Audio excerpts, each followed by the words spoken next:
ಸನ್ಮಾನ್ಯ ಅಧ್ಯಕ್ಷರೇ,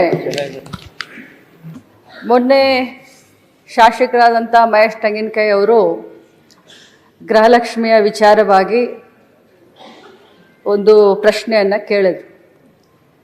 ನಾನು ಮೊನ್ನೆ ಕೂಡ ಸದನಕ್ಕೆ ಹೇಳಿದ್ದೇನೆ, ಇವತ್ತು ಕೂಡ ಅದನ್ನೇ ಹೇಳಲಿಕ್ಕೆ ಬಯಸ್ತೇನೆ. ಈ ಗೃಹಲಕ್ಷ್ಮಿ ಯೋಜನೆ ಕರ್ನಾಟಕ ರಾಜ್ಯದ 1,26,00,000 ಕುಟುಂಬದ ಯಜಮಾನಿಯರಿಗೆ ಪ್ರತಿ ತಿಂಗಳು 2,000 ರೂಪಾಯಿ DBT ಮುಖಾಂತರ, ನಾನು ಒತ್ತಿ ಹೇಳಲಿಕ್ಕೆ ಬಯಸ್ತೇನೆ, DBT ಮುಖಾಂತರ ಯಾವುದೇ ಮಧ್ಯವರ್ತಿಗಳ ಹಾವಳಿ ಇಲ್ಲದೆ ಡೈರೆಕ್ಟ್ ಆಗಿ ಅವರ ಬ್ಯಾಂಕ್ ಅಕೌಂಟ್ಗೆ ಹೋಗುವಂಥ ಒಂದು ಅತ್ಯುನ್ನತ ಒಂದು ಯೋಜನೆ.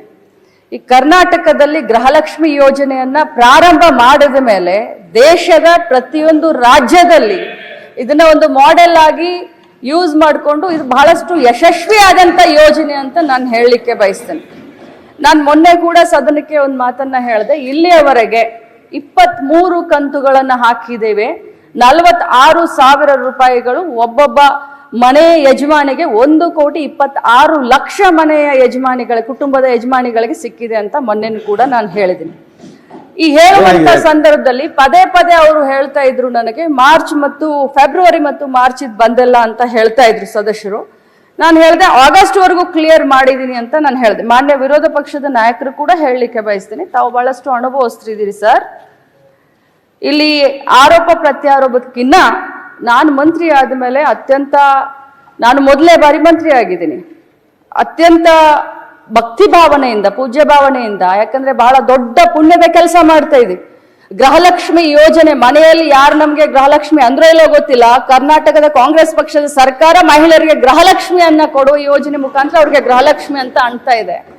ಅವ್ರಿಗೆ ತಲುಪಿಸುವಂತ ಕಾರ್ಯವನ್ನ ನಾವು ಮಾಡ್ತಾ ಇದ್ದೀವಿ. ಪದೇ ಫೆಬ್ರವರಿ ಮಾರ್ಚ್ ಅನ್ನ ಕೇಳಿದಾಗ ನನ್ನ ಮಾಹಿತಿ ಪ್ರಕಾರ ಕೊಟ್ಟಿದೀವಿ ಅನ್ನೋದು ಒಂದಿತ್ತು. ಆದ್ರೆ ಹೋಗಿ ನಾನು ಮತ್ತೆ ವಿಚಾರಣೆ ಮಾಡಿದಾಗ ಫೆಬ್ರವರಿ ಮಾರ್ಚು ಇನ್ನು ಹಾಕೆಲ್ಲ ಸ್ವಲ್ಪ ಹೆಚ್ಚು ಕಡಿಮೆ ಆಗಿ ಅನ್ನುವಂಥ ಮಾಹಿತಿ ನನಗೆ ಬಂತು. ಆದ್ರೆ ಇದರ ಅರ್ಥ ಎಲ್ಲರಿಗೂ ಹೇಳಲಿಕ್ಕೆ ಬಯಸ್ತೇನೆ, ಸದನದಲ್ಲಿರುವಂಥ ಎಲ್ಲ ಸನ್ಮಾನ್ಯ ಗೌರವಾನ್ವಿತ ಸದಸ್ಯರಿಗೆ ಹೇಳಲಿಕ್ಕೆ ಬಯಸ್ತೇನೆ, ತಮಗೆಲ್ಲರಿಗೂ ತಪ್ಪು ಮಾಹಿತಿಯನ್ನ ಕೊಡೋದಾಗ್ಲಿ ಅಥವಾ ಸದನನ್ನ ಮಿಸ್ಲೀಡ್ ಮಾಡೋದಾಗ್ಲಿ ನನ್ನ ಉದ್ದೇಶವಿಲ್ಲ. ಯಾಕಂತಂದ್ರೆ ಒಬ್ಬ ಜವಾಬ್ದಾರಿಯ ಸ್ಥಾನದಲ್ಲಿ ನಿಂತ್ಕೊಂಡು ಹೇಳಲಿಕ್ಕೆ ಬಯಸ್ತೀನಿ. ನನಗೆಷ್ಟು ಜವಾಬ್ದಾರಿ ಇದೆಯೋ ತಮಗೂ ಅಷ್ಟೇ ಜವಾಬ್ದಾರಿ ಇದೆ.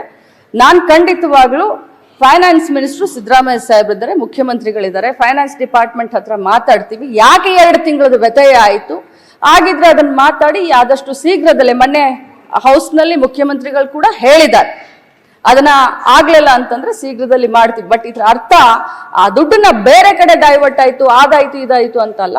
ಬಟ್ ಒಂದೇ ಮಾತನ್ನ ಹೇಳ್ತೀನಿ, 2 ತಿಂಗಳದ್ದು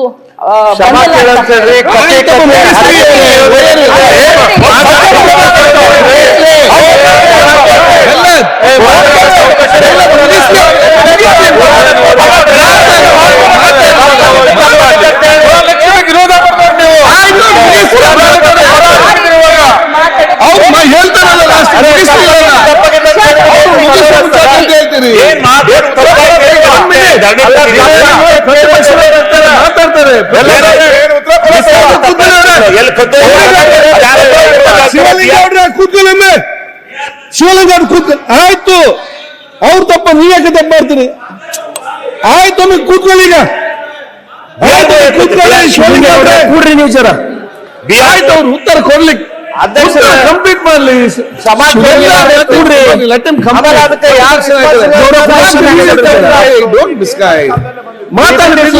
ನಮ್ಮ ಸರ್ಕಾರ ನೋಡಿ, ಅವರು ಬಂದು ಉತ್ತರ ಕೊಡ್ತಾ ಇದ್ದಾರೆ. ಉತ್ತರ ಕರೆಕ್ಟ್ ಕೇಳಿ, ಮಾತಾಡಿ. ನಿಮ್ಗೆ ಪುರಾಣ ಬೇಡ ಆಗ್ತದ? ಆಯ್ತು, ಈಗ ಒಂದ್ಸಲ ಮಾತಾಡ್ಲಿ. ಆಯ್ತು, ಕೂತ್ಕೊಳ್ಳಿ. Completed my this one. ನಾನು ಇಂಟೆನ್ಷನಲಿ ನಮ್ಗೆ ಈ ಒಂದು ಸದನವನ್ನ ಮಿಸ್ಲೀಡ್ ಮಾಡುವಂತ ಇಂಟೆನ್ಷನ್ ಇರಲಿಲ್ಲ. ಆದ್ರೆ ನಾನು ಹೋಗಿ ಚೆಕ್ ಮಾಡಿದಾಗ 2 ತಿಂಗಳದ ಹೆಚ್ಚು ಕಡಿಮೆ ಆಗಿದೆ ಅನ್ನೋದು ಗೊತ್ತಾಯ್ತು. ಅದನ್ನ ಮುಂದಿನ ದಿನದಲ್ಲಿ ನಾನು ಸರಿ ಮಾಡ್ತೀನಿ. ನನ್ನ ಮಾತಿನಿಂದ ಯಾರ್ದಾದ್ರೂ ಭಾವನೆಗೆ ಇದಾಗಿದ್ರೆ ನಾನು ವಿಷಾದವನ್ನು ವ್ಯಕ್ತಪಡಿಸ್ತೀನಿ.